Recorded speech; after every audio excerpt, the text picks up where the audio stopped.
Ito naman yung TNC natin. Ang model nito ay easy. Code niya 2101. Okay, bali ang unit na to ay 5.1R high kappa. Okay, high kappa. Bubuksan natin. Siyempre, nilalagyan ko na ng plastic yan kasi minsan nakakaroon siya ng pagkiskis sa ano. Yan yung mga issue talaga natin sa mga unit. Kaya nilalagyan ko siyang bubble wrap or plastic. Okay, sige. Bali, etong ano natin, yung slide nito ay metal. Yung dito sa ilalim ay metal pa rin. Siyempre, yung ano natin, yung handle natin ay polymer plastic.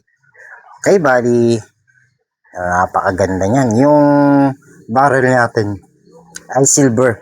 Okay, yung sight niya, ordinary sight lang. Wala siyang mga optic or yung transparent na sight. Okay, bali, ang ganda ng design.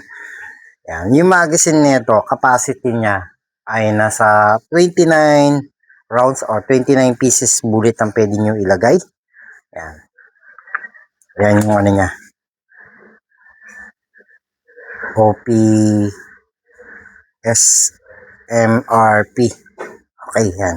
Ang lakas nito ay ang lakas nito ay 300 to 350 FPS yung lakas nito. Okay, kulay black yan. Ito yung kasama niya, may baby loader, green gas, bala. Yan. Okay, kikiluin natin kung ilang kilo tong unit natin.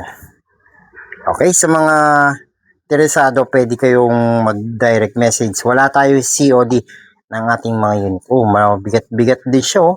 1,031 grams. Okay, 1 kilo na may get. Yan. Okay, sa mga interesado dito, yan, mag-message lang kayo. Yan, ang ganda. High kappa 5.1. Yan yung ano niya.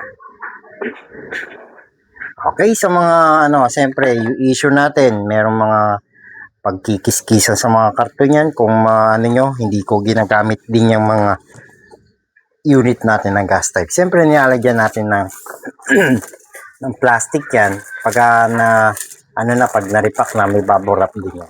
Okay, sa mga interesado, direct message lang kayo. Okay, wala tayong COD. May down payment tayong kalate. Kaya sure na pag nag-down na kayo ay i-repack na natin agad yung unit nyo. Okay, by cash G or bank account, pwede po yan. Okay, basta may down tayo, half payment.